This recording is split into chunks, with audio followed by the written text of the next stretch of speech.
उषा जी और सरला जी morning walk पर सुबह सुबह एक साथ ही निकलती थी, पर आज सरला जी अकेले ही पार्क में पहुंची।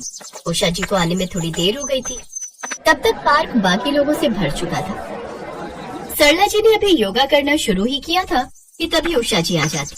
क्या हुआ उषा जी, आज पार्क आने में बहुत देर कर दी। मैंने तो फोन भी मिलाया था पर आपका स्विच ऑफ आ रहा था। लगा आप सो रहे हो इसलिए मैं अकेली ही आ गई। रात को देर से सोए थे क्या? अरे नहीं नहीं, सो तो मैं जल्दी गई थी, पर अब क्या बताऊं, वही रोज की किचकिच। अच्छा, इसका मतलब आज फिर बहू से किसी बात पर तू मैं हो गई है। हाँ वही हो गई। मैंने बहू को बोला था कि जब सुनील काम पर जाए तो मेरे मोबाइल के चार्जर की लीड वो नहीं ले आएगा। पर सबको अपने मोबाइल फोन से मतलब है। मेरा फोन पुराना है, उसका चार्जर चाहे कितना भी पुराना हो जाए, पर मजाल है कोई बदल कर ला दे। बस उसे अपने फोन का स्क्रीन गार्ड तो याद रहा, पर मेरे मोबाइल के चार्जर की लीड मंगवाना भूल गई। बार बार लीड को टेप से चिपकाकर मैं इस्तेमाल कर रही थी। आज सुबह उस लीड का भी अंत हो गया। इसी बात पर मेरी अपनी बहू से सुबह सुबह बहस हो गई। ये देखो, कल शाम से मेरा फोन बंद पड़ा है, मिलेगा कैसे? स्विच ऑफ तो आना ही है। अरे इसमें इतना टेंशन लेने वाली कोई बात नहीं है। मैं अपना मोबाइल और चार्जर लेकर आई हूँ। वहाँ सामने वाले चाय की दुकान पर बैठेंगे, तुम वहीं थोड़ी देर मोबाइल चार्ज कर लेना। पर इससे मेरी समस्या हल नहीं होने वाली। और तुम बताओ कैसी हो? कल रात को खाना ठीक से खाया या नहीं? हाँ खा लिया था, पर इनकी शुगर थोड़ी बढ़ी हुई थी, इस वजह से रात को अचानक डॉक्टर के पास ले गए। वही बहू बोलने लगी कि रात को नींद खराब कर दी हमने उनकी। खैर, डॉक्टर ने दवाई दी थी तो शुगर कंट्रोल हो गई थी। अब घर पर आराम कर रहे हैं। सोचा थोड़ी देर वॉक कर लूंगी तो मन ठीक हो जाएगा। सरला जी और उषा जी आपस में अपनी अपनी परेशानी एक दूसरे से बांट ही रही थी कि तभी वहाँ से श्रीमती टंडन रनिंग करती हुई निकलती है। श्रीमती टंडन बहुत खुश मिजाज रहने वाली महिला थी। उनके चेहरे को देखकर ऐसा लगता था कि मानो वो बहुत खुश रहती है और उनकी लाइफ में कोई प्रॉब्लम नहीं है। और ऐसा वहाँ पार्क में बहुत से लोग सोचा करते थे, और ऐसी सोच सरला जी और उषा जी की भी थी। Good morning Sarla ji. Good morning Usha ji. Good morning. Good morning. क्या बात है, आज तो बड़ा रूखा रूखा गुड मॉर्निंग किया है आप दोनों ने। सब ठीक तो है ना? हाँ हाँ सब ठीक है, बस ऐसे ही बातें कर रहे थे। ओह अच्छा, चलो मैं वहाँ जॉगिंग करती हूँ, आप दोनों भी आ जाओ। श्रीमती टंडन जॉगिंग करने के लिए चली जाती है। उनके जाने के बाद सरला जी और उषा जी आपस में बातें करने लगती हैं, जिनमें एक और लेडी आकर शामिल हो जाती है। कुछ भी कहो, श्रीमती टंडन को देखकर ऐसा लगता है कि इन्हें तो कोई तकलीफ ही नहीं है। पर एक हम ही है, हमारे घर में तो जब देखो किसी न किसी बात को लेकर पंचायत चलती रहती है। सुबह ही मेरी जेठानी के साथ मेरा झगड़ा हो गया। आंटी जी, मेरे बेटे के नंबर थोड़े ज्यादा क्या आ गए। मुझसे कहती है कि वो घर का काम नहीं करेगी, उसका बेटा पढ़ता नहीं है क्योंकि वो घर के कामों में लगी रहती है। अरे अब कोई उसे समझाए कि घर के काम तो मैं भी करती हूँ, मेरा बेटा तो फिर भी अच्छे नंबर लेकर आया है। ये सब बहाना है घर के कामों से जी चुराने का। मैंने भी फैसला कर लिया है कि अब हम दोनों देवरानी जेठानी अलग हो जाएंगे और सुकून की जिंदगी जिएंगे। हाँ और क्या, सही है। जब आपस में नहीं बन रही तो अलग हो जाओ। श्रीमती टंडन, सच में मुझे भी उनको देखकर कुछ ऐसा ही लगता है कि वो सचमुच बहुत बढ़िया जिंदगी जी रही हैं। प्रॉब्लम तो मुझे नहीं लगता कि उनकी लाइफ में कहीं से कहीं तक होगी। हाँ सच में, हम तो इतनी उम्र हो गई, बेटा इस उम्र में भी परेशानियां, झगड़ा, रोज के कलेश हमारा पीछा नहीं छोड़ते। तुम्हारी जितनी ही उम्र की मेरी बहू है, और देख लो कितना लड़ती है मुझसे। सरला जी को ही ले लो, उनकी बहू कौन सा इनको छोड़ती है। कल रात को बता रही है कि कितनी लड़ाई की। और हम दोनों देवरानी जेठानी शहर में, बड़ों का बीच में होना बहुत जरूरी है। खैर, अब तो हमने फैसला कर लिया है, वो गाँव से आए ना आए, हम दोनों देवरानी जेठानी अलग होकर रहेंगे। अच्छा आंटी जी, मैं चलती हूँ, मेरे पति ने ऑफिस जाना है, मुझे उनका नाश्ता रेडी करना है। बच्चों को स्कूल से छोड़कर सीधा यहाँ पार्क में आ गई थी। हाँ, हम भी बस जा ही रहे हैं। चलो उषा, सामने चाय की दुकान से थोड़ी चाय भी पी लेंगे और तुम्हारा फोन भी चार्ज हो जाएगा। उसके बाद सरला जी और उषा जी दोनों पार्क के सामने बनी एक चाय की दुकान पर बैठ जाती हैं। तभी तेज बारिश आनी शुरू हो जाती है। अरे बारिश बहुत तेज हो गई, कोई ऑटो लेना पड़ेगा। एक काम करते हैं, एक ही ऑटो कर लेंगे, दोनों अलग अलग कहाँ जाएंगे। हाँ ठीक है, पर ऑटो मिले तो सही। सरला जी और उषा जी ऑटो ढूंढ रही थी, पर उन्हें ऑटो कहीं नहीं मिला। अचानक एक कार उनके साथ में आकर रुकती है। कार को एक ड्राइवर चला रहा था, जिसकी पिछली सीट पर श्रीमती टंडन बैठी थी। सरला जी, उषा जी, आइए मेरी गाड़ी में बैठ जाइए, मैं आपको घर तक छोड़ देती हूँ। मैं घर ही जा रही हूँ, बारिश बहुत तेज है, अभी सड़कों पर पानी भर जाएगा तो आपका जाना मुश्किल हो जाएगा। कैसे करें, या तो बैठ ही जाते हैं। मुझे नहीं लगता कि हमें कोई ऑटो या रिक्शा मिलेगा। हाँ जी ठीक है, ऐसा ही करना पड़ेगा, और कोई साधन दिखाई नहीं दे रहा।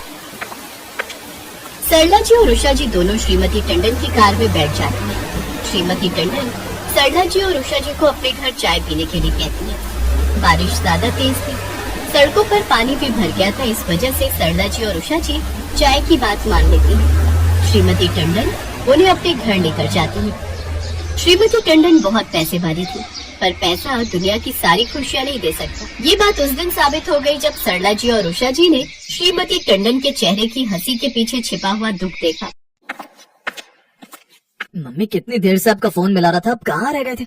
एक तो आप सुबह सुबह आज मेरी कार ले गए, हमेशा रिक्शा से जाते हो ना, फिर आज मेरी कार क्यों लेकर गए थे? आपको पता था कि मुझे ऑफिस टाइम पर जाना था, ऊपर से आपको पता है ना मैं पापा को बिल्कुल भी नहीं संभाल सकता, मेरे पास इतना टाइम नहीं होता, मुझे अपने भी बहुत से काम होते हैं। मम्मी जी आपको पता है आप सुबह सुबह वॉक पर चले गए और पीछे से पापा जी ने कितना तंग किया। सारी चाय उन्होंने बिस्तर पर गिरा दी, अभी तक मेड भी नहीं आई है। इतनी महंगी बेडशीट खराब कर दी पापा जी ने। सॉरी बेटा, आज के बाद मैं कार नहीं ले जाऊंगी। बाकी टेंशन मत लो, मैं अभी देखती हूँ। आज मेरे साथ 2 मेहमान आई हैं, थोड़ा धीरे बोलो वरना वो सब सुन लेंगे। सरला जी और उषा जी श्रीमती टंडन और उनके बहू बेटे की सारी बातें सुन चुके थे। श्रीमती टंडन एक व्हीलचेयर लेकर एक छोटे से कमरे में जाती है। सरला जी और उषा जी श्रीमती टंडन के पीछे पीछे उसी कमरे में पहुंच जाती हैं। ये मेरे पति हैं, मिस्टर टंडन। कुछ साल पहले एक एक्सीडेंट में इनकी दोनों टांगे खराब हो गई थी, तब से ये चल फिर नहीं पाते। डॉक्टर का कहना है कि उम्र के साथ साथ इनका शरीर बहुत कमजोर हो गया है, इसलिए ये कभी चल नहीं पाएंगे। उमा तुम फिर अपनी आंखों में आंसू लाई। मेरी उमा हमेशा हंसती हुई अच्छी लगती है। सॉरी उमा, हाथ से चाय का प्याला फिसल गया, बिस्तर पर सारी चाय गिर गई। कोई बात नहीं, देखिए ये मेरी सहेलियां हैं, मैं जब मॉर्निंग वॉक के लिए जाती हूँ ये दोनों वहीं मेरे साथ होती हैं। ये है सरला जी और ये है उषा जी। मैं हम सबके लिए चाय बना कर लाती हूँ, उसके बाद मैं आपको बाहर वॉक पर ले जाऊंगी। उस दिन सरला जी और उषा जी को एहसास हुआ कि हर हंसते हुए चेहरे के पीछे क्या दुख छिपा है, ये कोई नहीं पहचान सकता, पर हर हाल में खुश रहना संभव हो सकता है। ये बात श्रीमती टंडन को देखकर सरला जी और उषा जी को समझ में आ गई थी। उसी दिन उषा जी अपने लिए फोन की दुकान से नया चार्जर और नई लीड खरीद कर लेकर जाती है। इधर सरला जी ने भी अपने बेटा बहू से किसी बात की आस करना छोड़ दिया। वे खुद ही अपने पति का ख्याल रखने लगी ताकि किसी को कोई तकलीफ ना हो, और बस छोटे छोटे झगड़े अपने आप खत्म हो गए, क्योंकि उम्मीदें खत्म हो गई थी। हर किसी के जीवन की कोई न कोई परेशानी जरूर होती है, और जब तक जीवन है तब तक सुख और दुख हमेशा हमारे साथ ही चलते रहेंगे।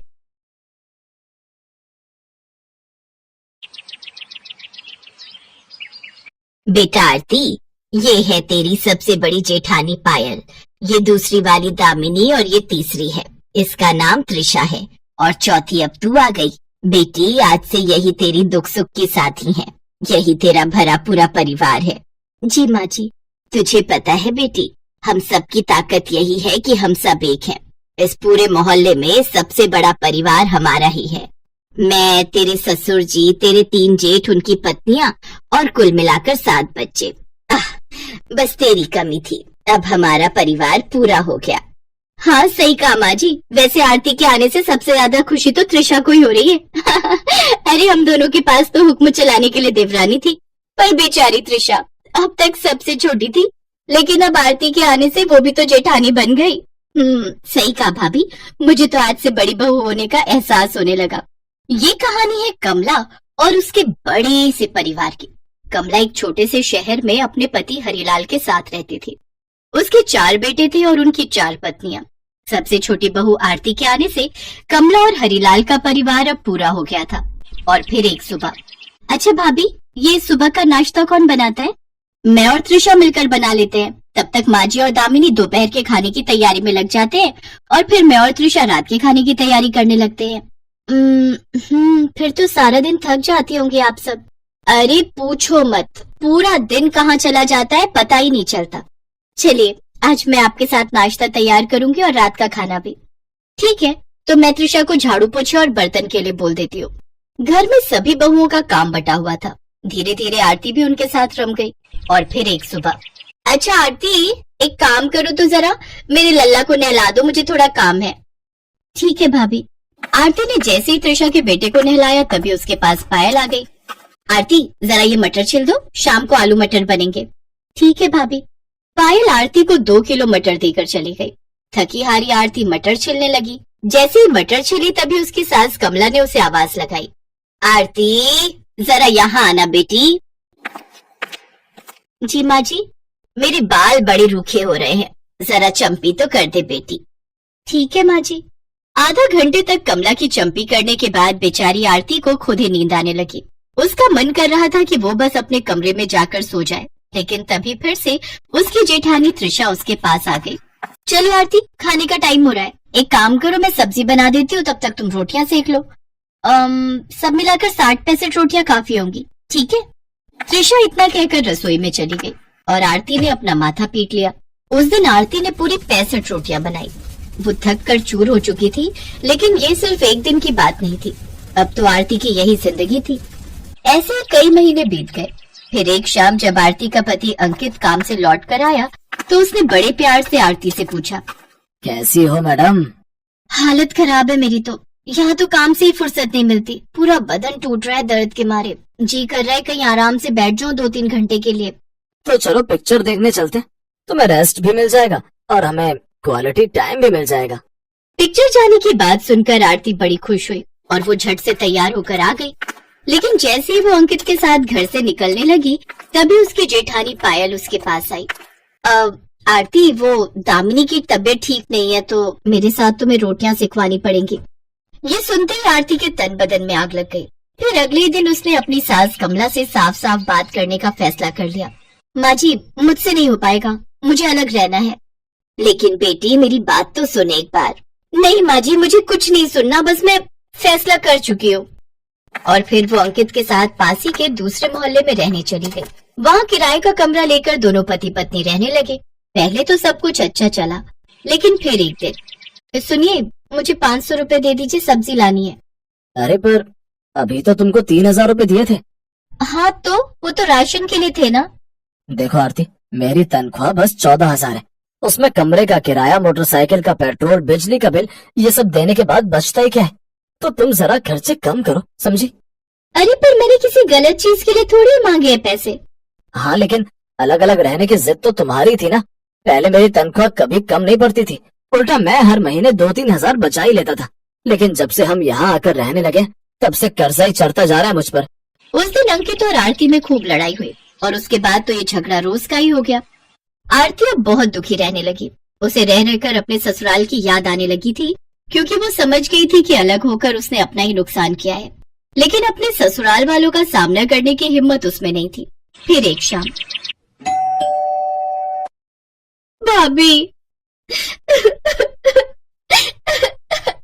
कोई बात नहीं, चुप हो जाओ आरती। ओए, इतनी बड़ी होकर रो रही है, चुप हो जा। चल हम तुझे लेने आए हैं। भाभी मुझसे बहुत बड़ी गलती हो गई, मुझे माफ कर दो।